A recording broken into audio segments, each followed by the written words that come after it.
Pag yung tugma nito sa dulo ay nagtatapos sa ang gagamitin niyang pang-rhyme doon ay pre. Pag yung tugma nito sa dulo ay nagtatapos sa ang gagamitin niyang pang-rhyme doon ay bro. Sa loob ng isang battle, tatawagin kanyang dude, chong, tol, par. Maipasok lang yung bara niyang stupid. Puta, ang dami mong tawag na para bang queuing.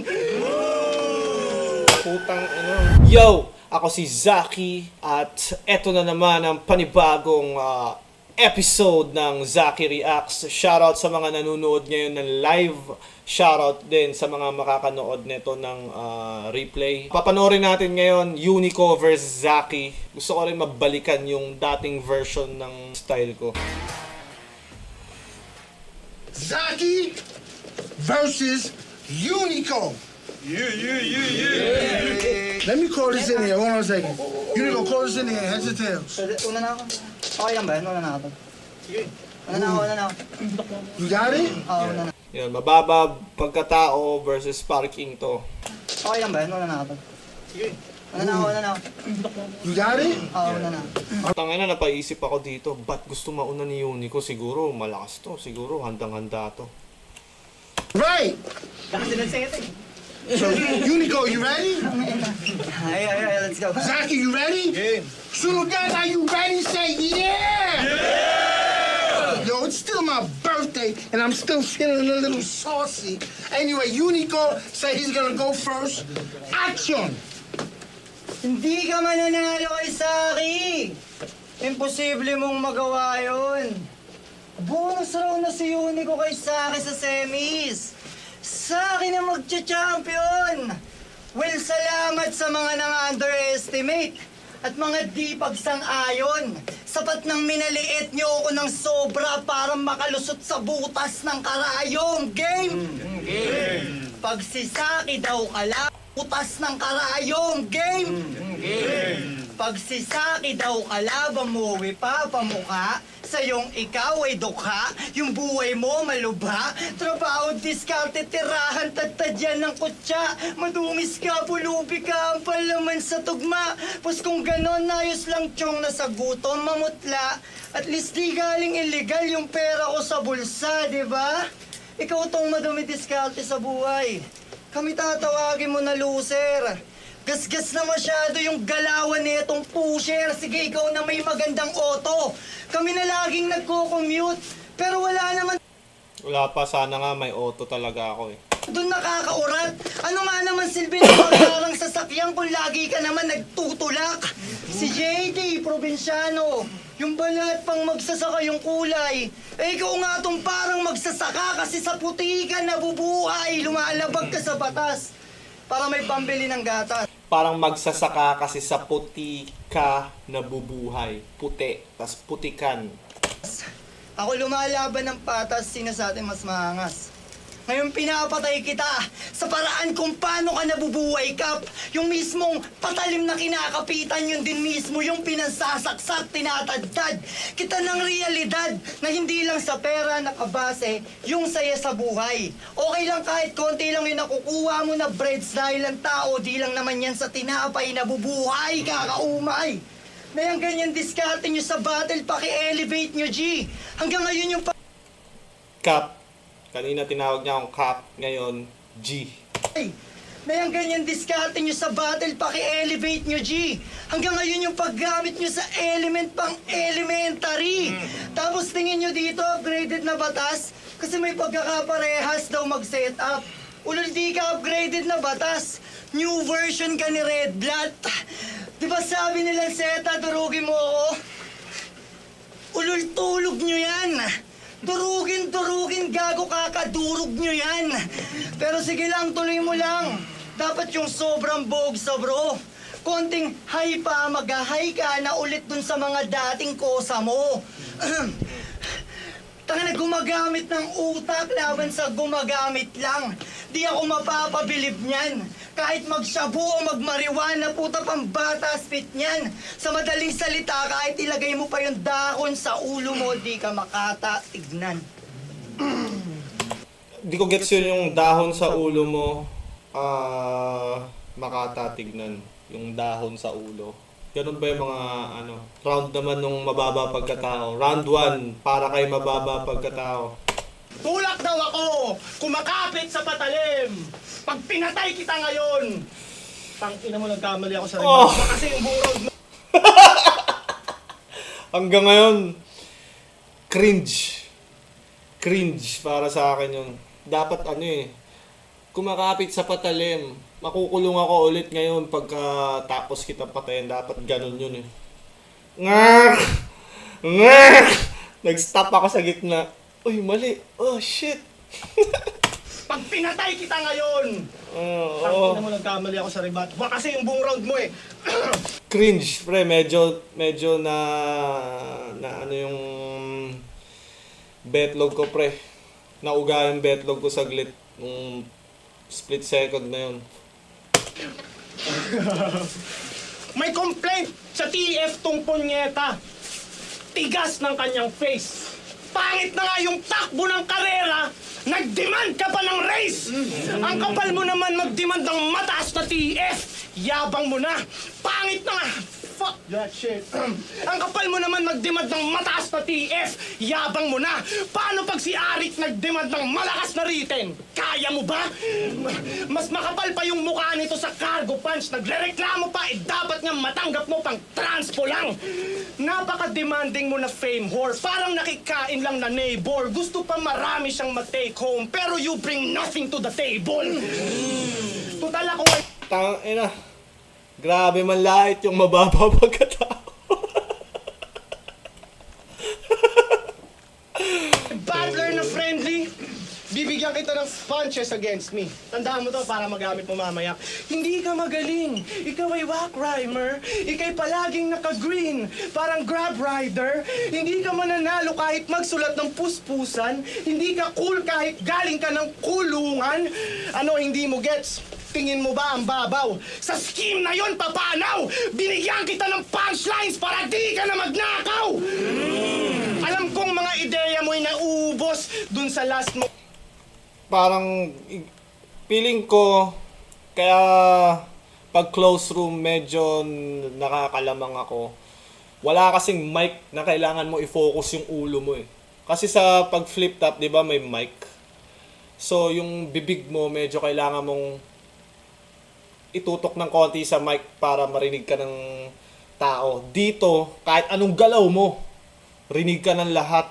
Kasi close room eh. Pag sa flip top kasi, yo! Yo! Yo! Parang medyo may kailangang adjustment sa movements mo para marinig ka. Mong laban, kaya naman binigyan kita ng tulong, parang rounds ni Raffian. Few years ago ay napalakpakan. Nagpe-pay off pa yung method. Eventually, para mo ay gumaan. Parang APOC nung nag-weight loss. Gestures niya ang OA, yung delivery niya slow pace. Ang haba niya mag-setup, tas ipipilit niya mag-wordplay. Ang haba mo mag-setup lagi, di mo ako mauulol. Kung ikaw yung nag-setup sa akin, di ako makukulong. Pag nag-wordplay, uulitin pa after. Nakaka-bad trip na tong copycat ni Pex. The Matrix! Tabi niya yung Reeves. As if naman ang lalim at di namin magigets. Malamang angle niyan yung slant rhymes. Kesyo di tugma ang schemes ko. Ikaw din naman meron kang yabang na di tugma sa skills mo. Nag-slant wordplay yung cringy guy. Halatang wala nang masabi. Pati sa slant rhyme shit, nakikiray parang walang pamasahe. Ako'y sumali ng pangalawang season para we kay ma-wipe out. Champion ka ng process of illumination. Ew, pinag-try out. John, ew, pinag-try out.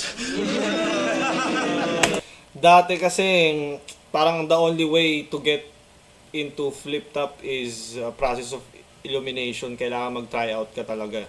Pero itong bagong version ng flip top, para sigurong 1 minutes na kagad yung tryout, hindi na freestyle battle. Pero yung mga ibang nakapasok noon, kinailangan talagang mag-freestyle battle. Kumbaga hip-hopan talaga. Ngayon, parang pag nakita ni Arik na ay magaling to bumatel, kaya na neto, bibigyan ka na ng, o kaya mag-champion ka somewhere, FRBL, Motus, Pulo, pwede ka makapasok ng flip top. Pag yung tugma nito sa dulo ay nagtatapos sa ang gagamitin niyang pang-rhyme doon ay pre. Pag yung tugma nito sa dulo ay nagtatapos sa ang gagamitin niyang pang-rhyme doon ay bro. Sa loob ng isang battle, tatawagin kanyang dude, chong, tol, pa. Maipasok lang yung bara niyang stupid. Puta, ang dami mong tawag na para bang queuing.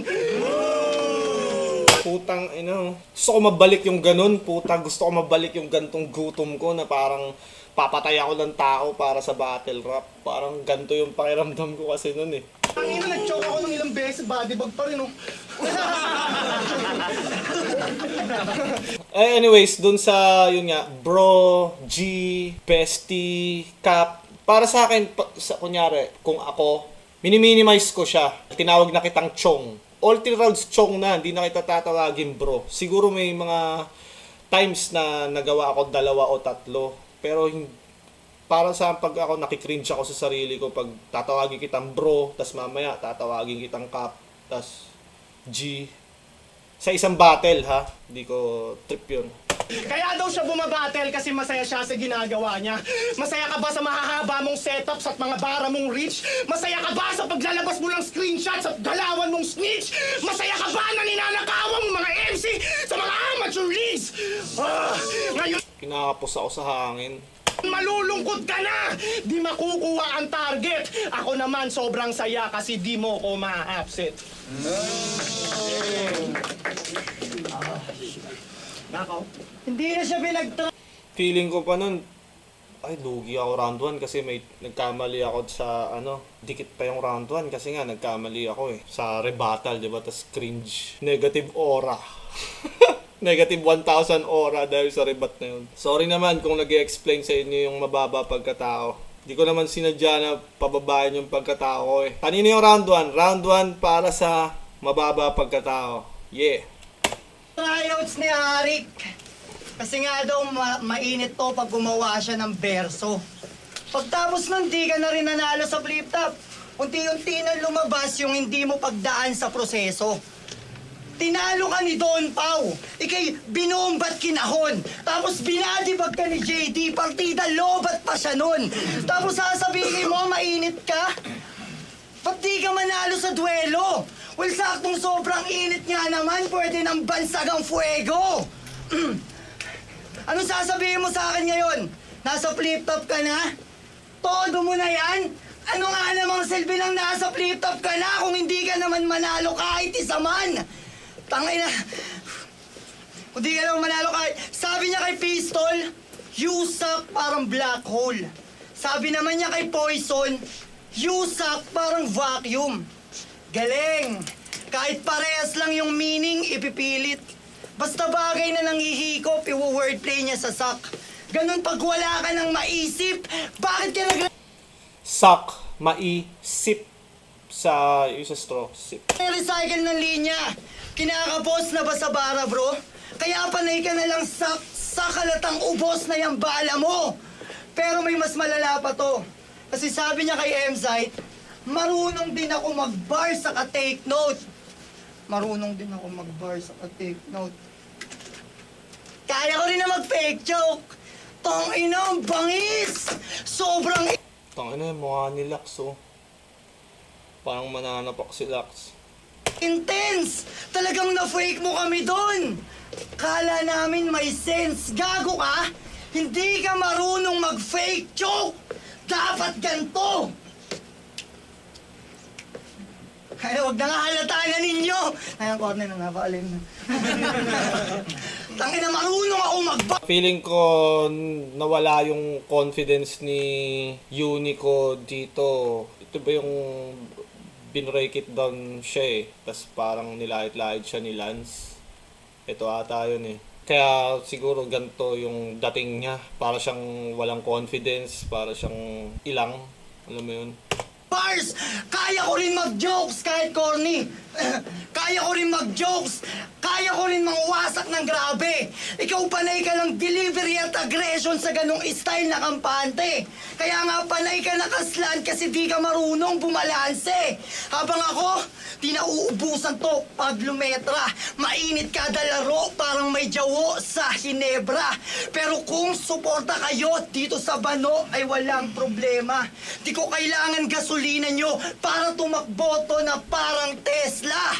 At last, ako yung mag-a-advance sa finals, hindi ikaw hambog. Kasi mas gutom ako sa'yo at ang gutom daw mas madaling makausog. Pag gutom, mas madaling makausog. Hindi yung usog, nilalawayan. Di ba? Di ako agree dun yung nilalawayan. Dati may ganun yung anak ko. Uy, baka mausog, lawayan natin. Sabi, gago, huwag mo lawayan yung anak ko. Nilalawayan yung anak ko. Pero gets ko, yun parang pamahiin ata. Ganun. Round 2, para kay mababa pagkatao. Magre-rebat yan. Puntusan. Si Abra, buong rounds mo nakaganto lang.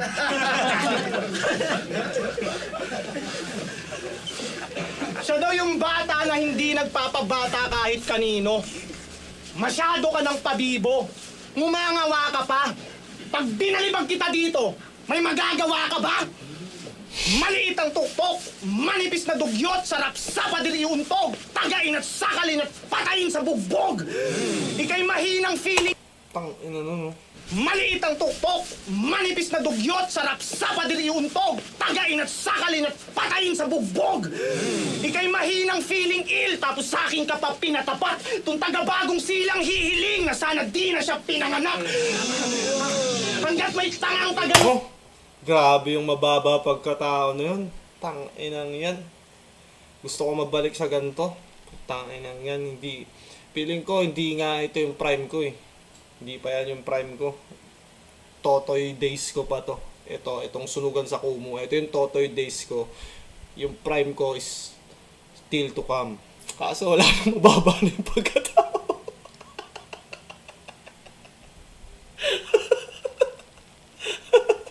Wala na. Di naaangat yung Nood, mas marami tong mauuto. Dapat nagdala ka ng garapon para basagin ko sa ulo mo. Inggit daw sa kanya si Pamoso. King-ina nito. Bakit? Ano bang pwedeng kainggitan sa'yo? Yung mukha mo, triangle, korting yema.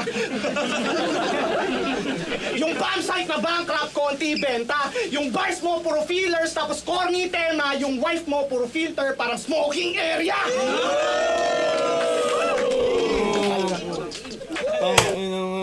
Minsan pag nababanuan na ako sa sarili ko, pinapanood ko yung mga lumang battle ko Narealize ko, tangin, ang galing ko noon, no? Bakit ngayon di na ako makaisip ng ganito? Bakit hindi na ako makapag, Dito kasi, nung sunugan sa Kumu, syempre, si Looney. Gusto ko magpasikat kay Looney. Tangina, ayaw ko magpatalo. Sa harap ni Looney. Parang ganun kaya bigay todo talaga ako Area!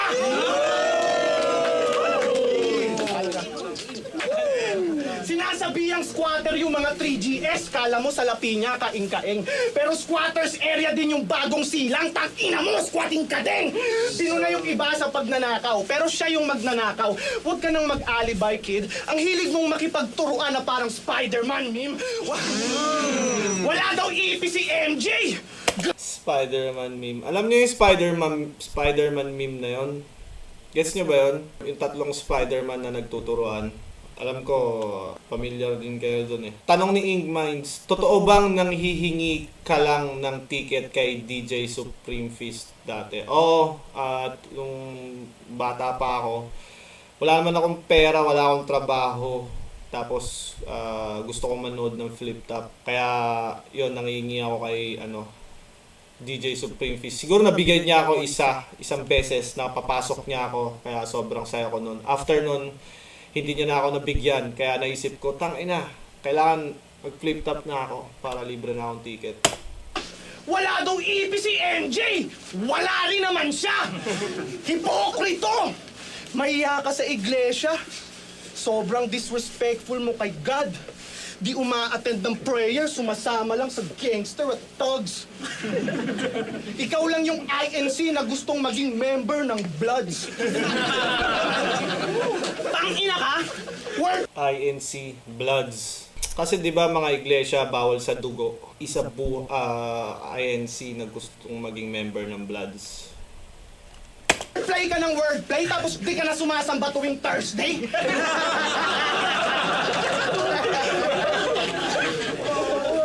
Kamukha. Di ko alam kung alam ba ng mga tao na ang samba ng mga iglesia ay Thursday. Kasi meron ako si Mista, dati kong katandem sa 2-on-2 battles. Iglesia siya eh. So lagi kaming nagkakaproblema sa practice kasi ang dami niyang samba lalo na Thursday. Hindi kami makapag-practice. Paano ko aatakihin si Unico na hindi offensive sa INC? Pupunayin ko lang yung pagiging INC niya pero hindi magagalit yung mga INC sa akin. Tapos yun, tinulungan ako ni Mista doon regarding doon. Kumbaga, yung mga pwedeng sabihin sa hindi. Kanya daw si Apex sa Trumano. Mas buwisit ka pa sa toothache. Kahit pa madami yung kamukha mo, ang tingin ko sa'yo two-faced. Whack, bitch! Hayinang nasa Lions Den. Plastic! Panira ng environment. Environment. Tama naman ah. Environment. Tinatawag pang kambal si DJ Buda. Sagad sa yabang. Tanga mukha kang ay de las alas na may pagka-Pascal Siakam. Gusto magpalit ng kakambal. Kasi si JM, yung favorite ng parents niya. Ikaw rejected, siya may care at love. Siya ay breastfed, sa'yo Bear Brands wak. Si JM naging editor. Si Bear Brands wak ang puta. Naalala ko ng mga panahon na to, Bear Brands wak na iniinom ko eh pag umaga eh. Nagbabawas ako ng kape. Eh di ba hindi mo naman pwede ibigay sa bata yun, sa baby. Unico, Makata sa Norte. Si JM, content creator. Si Unico, magnanakaw ng content. Sobrang outdated na yung style. Floppy disk, feeling unique at espesyal. Narcissist, tingin ko sa'yo weak. Kahit sagad at todo prep, feeling mo ikay unique. Kasi wala kang common sense. Meron kang identical twin. Same kayo ng face, ng name, ng age, pati mga peka sa balat. Kaya paano ka naging unique kung may kambal kang kapareha sa lahat? Tanga! Masasabi niyo sa random mababa pagkatao na yun. Yabang talaga no. Dinamay ko si JM Lopez kaya di na ako ginawa ng highlights. Si JM Lopez kasi alam ko kambal niya yun eh. Kaya hindi talaga. Pero hindi ko naman dinis si JM Lopez. Kumbaga nabanggit lang siya in ginawan ko sila ng comparison. Prince Earl, baka mag-react si Shernan yan, boss, sa mababa pagkatao. Wala, lang yan, trip lang yan, pre. Nandito tayo sa battle rap kung saan pang-iinsulto ang ating sport. So, hindi natin, ni-enjoy na lang natin yung mga bagay-bagay. But, may sinabi to sa laban nila ni Switch sa Sunugan Kalye na talaga namang maiinis ka. Sabi niya, titira mo yung iglesia, diba? Sabi niya, oo, Muslim ako. Bukas may mauti na sa bahay nyo. Shit, sadista. Nung sinabi mo yun, nagtawanan yung mga nanonood. Anong pakiramdam? Bangis ba? Taragis ka! Tinanim mo lang sa ulo ng mga nanonood nun na pag sinabing Muslim, terorista.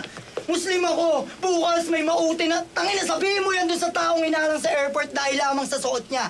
Na keso kailangan muna silang i-check kasi baka may dala silang bomba. Sabihin mo yan dun sa batang umiiyak kasi tinutukso siya ng kalaro niya. Ang patuan kasi nga araw Muslim siya. Sige, sabihin mo. Araw-araw sa pangukusga, di na nga sila makalaya. Tapos gagatungan pa ng kapatid nila mismo sa pananampalataya. Nakakahiya ka. Bakit ka ba nag-Muslim? Para pampadagdag ng hype? Well, di ka nila pwede maging speaker. Masyado kang stereotype. Sarap palunukin ng mic. Ng mga nagsasabing lugi ako dito sa bata ni DJ Med Messiah, kaya kailangan daw tumodo sa'yo. Ang bubobo nyo, bro. Tatanga-tanga lang naman pagkakaintindi ko sa moro na to. Moron. Tanga-tanga lang naman pagkakaintindi ko sa moron na to. Moro Beats. Alam niyo naman yun eh. Ina mo! Sasabihan mo pa si JD na kesyo panay na siya dikit dun sa guro hanggang ngayon, tanga pa din. Eh ikaw nga panay na bigay sa'yo ng med, di ka naman gumaling-galing. Panuwi kay walang kasing. Bobo! Tatanga-tanga! Kada kanta niya sa moro, beats lang nagdadala. Tapos sinasamantala. Pa yung pagsikat ng kagrupo niya na si Jay Mara, biglang sabit agad si Gago. Ginamit na yung kakilala para lang siya'y makilala ang tigas ng mukha mo. Nung una nagyaya ng tagay, tapos biglang collab yung topic. Regarding dito, Jay Mara, tinutukoy niya ata dito yung sa vlog ko na nag-usap kami about sa collab. Tinatanong ni Okix kung magkakambal ba si JM Lopez and Unico. Oo, sa pagkakaalam ko, identical twins sila eh. Magkamukha talaga sila. Minsan nalilito nga ako kung si Unico at kamukha talaga. Kunyari, nakikibagay, pero ang intensyon manggamit. Kinulab yung may pangalan. Halata ka na repa. May maratong sinamahan para lang magkakarera. Yeah. May maratong sinamahan para magkakarera. Ganda nun. Para lang magkakarera. At doon lang din siya naka-experience ng maraming views. Kasi nga yung kasama, heavy. Yung kanta niyang sikat, isa lang. Parang si Arthur Neri. Sino ba yung Arthur Neri na yun? Arthur Neri, sikat na kanta, isa lang. Abang kanta ni Arthur Neri. Hindi ba si Arthur Neri yung kumanta ng Papaya? Parang si Arthur Neri. Kaya huwag ka nang umasa na sumikat at kagatin ang masa. Kasi hindi ka na kasi makakalimutan ka na ng lahat pagtapos kitang burahin sa mapa. Parang Spider-Man No Way Home, magiging kwento ng bata. Kasi itong pasabit-sabit pagdating sa dulo, di na din makikilala. Nag-reference ng Marvel. Spider-Man No Way Home. Grabe, I'm shook. Wrong grammar. Shook. Dapat, basta wrong grammar to, feeling ko. Past tense ng shake, shook. Putang inang bobo ko doon, nakakaya yun ah. Putang ina, there's only one name. I am shooked. Putang shook. Idi, shooked. Putang inang bobo ko doon. Putang ina. Putang ina, mababa na nga pagkatao, wrong grammar pa. Ba't ko ba sinabi yun? Wait nga. Spider-Man No Way Home. Grabe, I'm shook. Mas gusto ko pa rin yung reference mo yung pantalon ni Incredible Hulk. Lagi kang naglalabas ng screenshots. Di ba ganyan galawan mo? Pues etong sa akin merong impact. Ulul, di ako wakagaya mo! Nagdi-distribute ng papel sa battle tong corning iyakin. Para kang yung mga namimigay ng flyers dun sa crossing ilalim. Sorry, baby girl. Mapapas lang kita ngayon. Huwag ka sanang maging bitter. Hayaan mo pag ako na nagkampiyon, bibilhan kita ng printer. Sagad sa pagkabobo, kaya maraming nabuisit. Maglalabas ng convo para sa 5K niyang TF. Hindi pwedeng pagtiwalaan ikay Big Mouth. Ann Curtis, pinatunayan mo lang sa lahat na hindi ka trustworthy. Dati may mga ganun pa akong risky talaga na slant rhyme. Ann Curtis, trustworthy. Ngayon medyo tinatry ko siya, lalo na pag flip top or big stage, tinatry ko siyang i-balance kasi kailangan malinaw talaga pag big stage eh. Ako gaanong Hindi ka ganito, sila Looney yung fans, sila Looney yung judge, tas lahat ng mga nandyan rapper din, so na-appreciate talaga nila yung slant rhymes dyan. Although naka-clown pa rin. Na, aminado. Si Unico, hindi ko talaga maseryoso.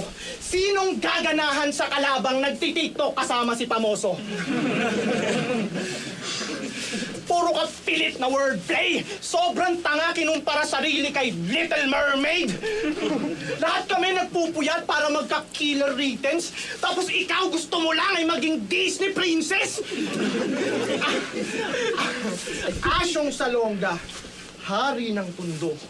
Unico Lopez, bakla ng Caloocan. Nawili na sa dick yan, kadiri mga trip niya, nahilig siya sa flip-top dahil sa titibers ni Lil Jan. Bawal dito mga fag, kasi this is for the boys. Kaya pala nag-battle rap kasi gusto ng quotables. Sige, bigyan natin quotables. Angles ko authentic, kaya may naingganyot na bilib. Authentic. O si Gago, bigla ang kinilig. Yung hairstyle, pati yung forma, pang maldita, no debate. Para hindi siya mahirapang bumlowjob na isipan mag-ponytail. Pag Naka-ponytail kasi si Unico dati, alam ko. nalunan ko 200k, karir at pamilya ko pauunla rin. Pag si Unico nanalo ng 200k, marami siyang minor de edad na chuchupain. Pagit. Huwag ka na magkaila. Booking ka na sa mga homo angle. Pwede ka namang umamin, promise, di ka namin i-judge para promo battle. Ano hindi totoo? Nasa channel mo na yung patunay, king ina. Nung ahon, tinanong mo mga MCs kung anong kulay ng brief nila. Hindi lang yan basta... Nung may content si Unico na gano'n. Anong favorite, basta tinatanong niya kung anong kulay ng brief ng mga collab din sana kayo reaction video ni Batas. Tangay na kasi baka biglang ma-fanboy ako kay Batas pag mapa-fanboy ako kay Batas, idol ko si Batas eh. Paratang. Parang pag tinabi mo kay Looney. Oh yeah. Parang ganun. May ka magsalita. Hindi ko yan diskarte. Lahat ng to kayang patunayan gamit simple na detalye. Di ka straight sumapak, madalas puro low blow. Bibig mo panay putak, kaya ka na patrobol. Puro gasip ang purpose, naglabas ka ng convo, nilabag mo ang bro code. Kaya hindi totoo na gusto niya maging haring araw.